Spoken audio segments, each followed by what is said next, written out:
When Sarah's Guest House first opened its doors in 1994, our goal was simple: provide a home away from home for patients and their families traveling to Central New York to receive necessary medical care. But Sarah's Guest House was so much more than just a place to stay from the very beginning. It was and continues to be a place of warmth and hospitality at a time when guests need it most. It's friendly rides to medical appointments, home-cooked meals, and most importantly, compassion and support in a time of uncertainty.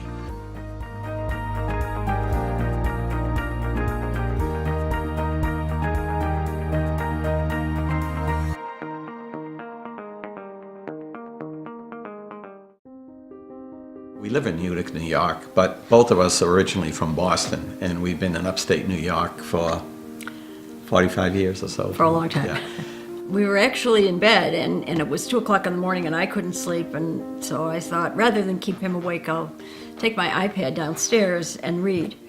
Disregarded all safety precautions, didn't hold the handrail, that kind of thing. I held my iPad like this. Tripped and fell down just about the whole flight of stairs. I was awake, and I saw her at the bottom of the stairs in a pool of blood. And right away I called 911, and they came, took her to the local hospital. And about shortly thereafter, they said, we got to go to transfer to Upstate Medical Center for surgery and trauma care. The multiple facial fractures, of course, were the big thing, and I had also 2 broken arms because I was holding my iPad. They weren't so sure that I was going to even make it. I came October 22nd and I stayed until December 19th or so. I was here for my son. I was here so long that I made friends with the other guests in the house, and my husband was back in Michigan while I was here, and each night I would call and give him the update, and I'd say, okay, I'm on my way home now, and he would panic and he'd say, you're driving back to Michigan? And I'd say, no, I'm at Sarah's Guest House. That is my home.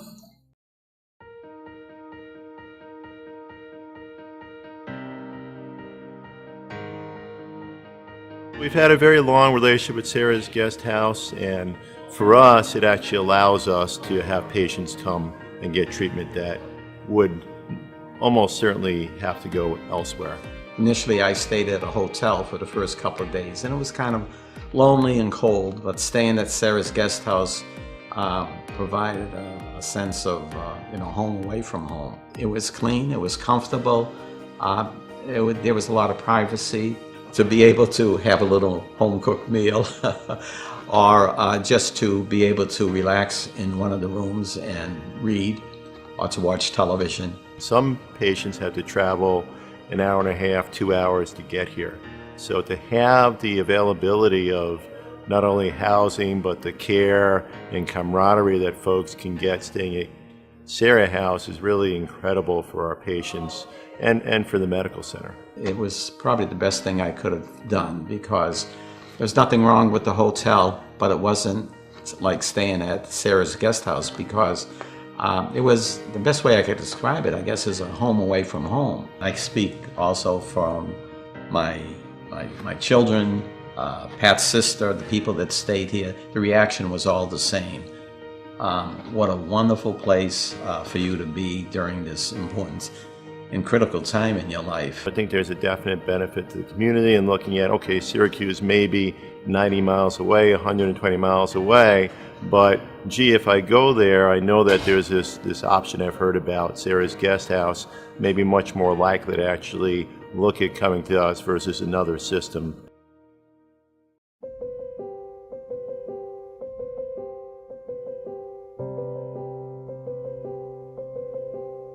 I've been a volunteer with Sarah House. I can't even remember the date I started. Sarah House used to be a regular little residential blue house next door to where it is. Of course, I just fell in love with the mission and the people. You got to sit down and talk to people. All I was able to do was just to drive for Sarah House, and that's what I've been doing all these years, driving. You don't have to worry about how you're going to get to the hospital, where you're going to park, the one-way streets. What am I going to do? I'm not going to get out of the hospital till late. How do I get to, where's a store or a restaurant I can go to? You don't have to worry about that. It's taken care of. Just worry about the most important thing, and that's that loved one you got to take care of in the hospital, and yourself.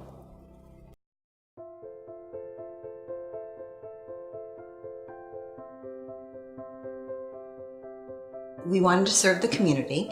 We learned about the Sarah Guest House and its mission, and we knew it was a perfect fit. We're all in the food industry. We love to eat. And what is more nurturing to the soul of the giver and the receiver than sharing a home-cooked meal? Absolutely. We come in here and we see the people who are just decompressing after being at a day at the hospital with their loved ones. I think to come in and they're so gracious and thankful for us being here to bring a hot meal, to make it look pretty, because you don't think about that when you're in a hospital. You know, you're drinking concession coffee and cafeteria foods when you can come home, drain yourself in front of the television, then come eat a home-cooked meal. I think it's the best feeling in the world. Honestly, we get as much, if not more, out of it than the guests that are here. It's just very simple things that you can do to make a difference. And the people who write the most beautiful letters of thank you, the women who have come up and just given us hugs, I think it makes it all worthwhile.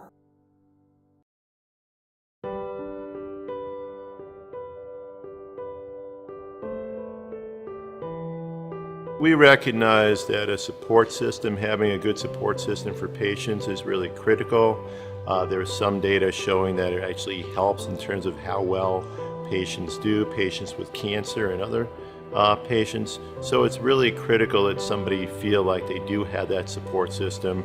It's a very challenging time in many folks' lives, although many patients do very well with treatment, but it's really important that they can have as much of their normal surroundings around them when they come here. You go there and you're surrounded by people who need help and people who want to help. It's the plants, it's the calming colors on the walls, it's the comfortable furniture. It's like you're walking back into your own home. The staff, I can't say enough about the staff and the volunteers. I wouldn't have made it through all of the visits and all of the days at ICU without being able to come back to Sarah's Guest House and spend quiet time and relate with the other guests who were doing the same as I was. I've been through situations similar to what these people have been through also, and I know the emotions, the stress.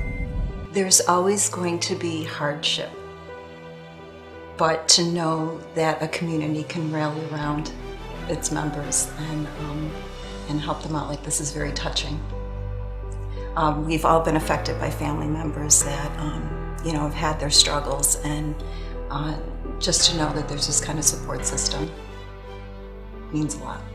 There are those that don't have what we have, so we want to make sure that they're as comfortable as possible, and when they're going through such a tragedy in their life. Most patients obviously have a medical condition that's stressful to begin with, so to have other things taken care of, not worry about how they're going to get here, where they're going to stay, what are the additional costs, it's really critical to helping with their well-being, helping them decide to come here for care and helping them to get through their care. It was a blessing. I couldn't say enough about it. It made a big difference, I think, in terms of my attitude and my ability to cope with the situation we were going through, because it was really on a day-to-day basis that we were facing the outcome of what Pat was facing. They actually grounded him the way I usually do. And so I thanked them for that. I just said that was the gift. The gift that you gave me was taking care of him. It's important to get good volunteers, but it's also important for the community to know that this exists and that this makes a difference in people's lives. Just thank God they were here. And, I hope they'll be here for a long time. We've been inspired by the strength and resilience of our many guests and are proud to have been a small part of their journeys.